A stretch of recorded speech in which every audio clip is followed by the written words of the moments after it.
Hello. അപ്പോഴേ മിക്ക ആൾക്കാരും വീട്ടിലൊക്കെ സാമ്പാർ ഉണ്ടാക്കണത് ബ്രാഹ്മൺ സാമ്പാറോട് വെച്ചിട്ടായിരിക്കും അല്ലേ.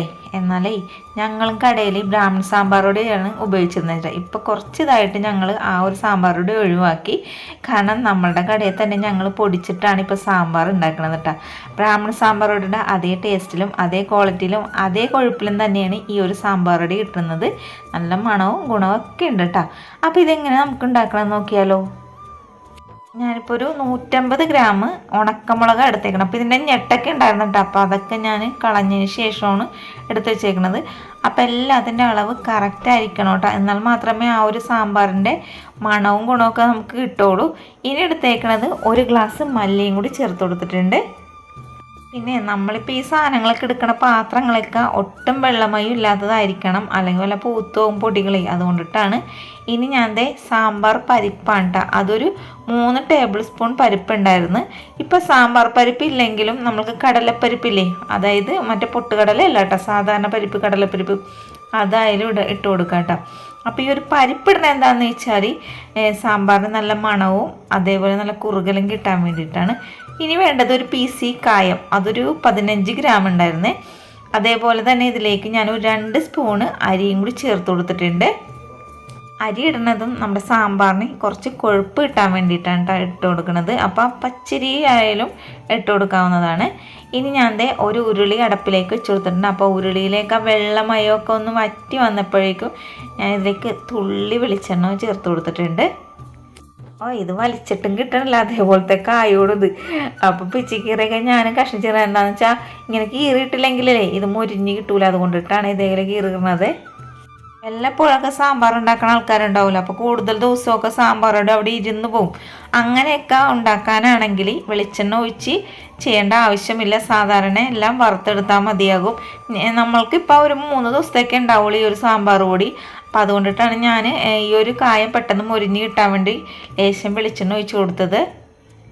വെളിച്ചെണ്ണ ഒഴിക്കാണ്ടാണ് കായം വറുക്കണമെന്നുണ്ടെങ്കിൽ ചെറുതായിട്ട് കട്ട് ചെയ്തിട്ട് തിരിച്ചും മറിച്ചൊക്കെ ഇട്ട് മൊരിപ്പിച്ചെടുത്താൽ മതിയാകും.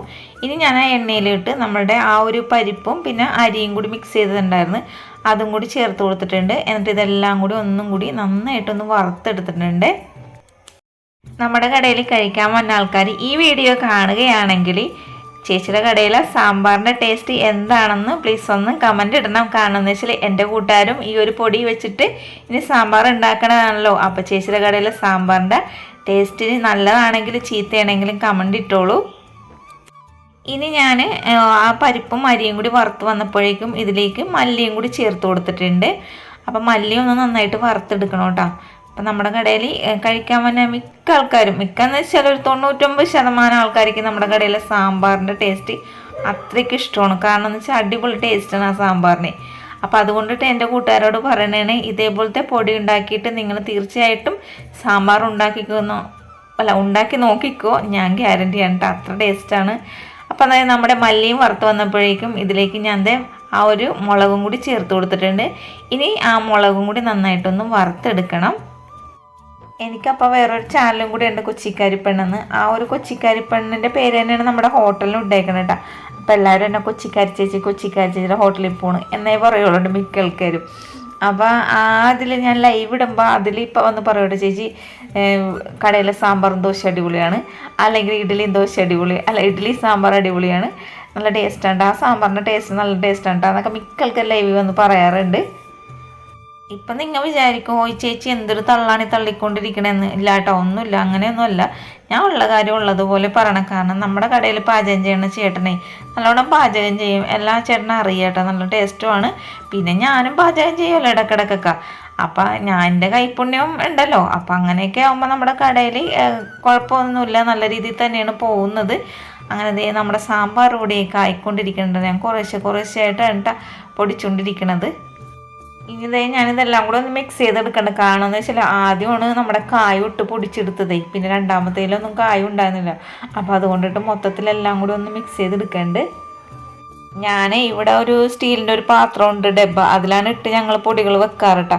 അപ്പോൾ അതിലേക്ക് ഇട്ടിട്ട് കാണിച്ചിട്ടുണ്ടെങ്കിൽ ഒരു ഭംഗിയുണ്ടല്ലോ. എന്തായാലും ചില്ലുകുപ്പിലോട്ട് കുറച്ചിട്ട് കാണിക്കാമല്ലോ എന്ന് ഓർത്തിട്ടാണ് ഈ ചില്ലുകുപ്പിൽ വാരിയിട്ടുകൊണ്ടിരിക്കുന്നത്. ഞാൻ നോക്കുമ്പോഴേ ഇതിട്ട് വെക്കണ ഒരു പാത്രം എന്ന് വെച്ചാൽ സ്റ്റീലിൻ്റെ ഡബ്ബയാണ്. അതിലിട്ടിട്ടുണ്ടെങ്കിൽ ഒരു ഭംഗിയും കാണൂല നിങ്ങളെ കാണിക്കാനായിട്ട്. അപ്പം ഞാൻ എന്തെങ്കിലും വീട്ടിൽ ഇപ്പോൾ ഒരു ചില്ലിൻ്റെ കുപ്പിയൊക്കെ എടുത്തുകൊണ്ടുവന്ന് എന്നിട്ട് അതിലിട്ട് കാണിക്കാനായിട്ട്. ഇതെല്ലാം കഴിഞ്ഞ് കഴിയുമ്പോൾ ആ സ്റ്റീലിൻ്റെ പാത്രത്തിലിട്ട് എല്ലാം കൂടി കുടഞ്ഞിടോട്ടെ ഞാൻ. അപ്പോൾ ഇത്രയേ ഉള്ളൂ. ഇതിൻ്റെ സാമ്പാർ വെക്കണ വീഡിയോ ഞാൻ ഇതിൻ്റെ പുറകെ വരും കേട്ടോ. അപ്പോൾ വീഡിയോ ഇഷ്ടപ്പെട്ടാൽ ലൈക്ക് ചെയ്യാനും ഷെയർ ചെയ്യാനും സപ്പോർട്ട് ചെയ്യാനും മറക്കരുത്. Thank you.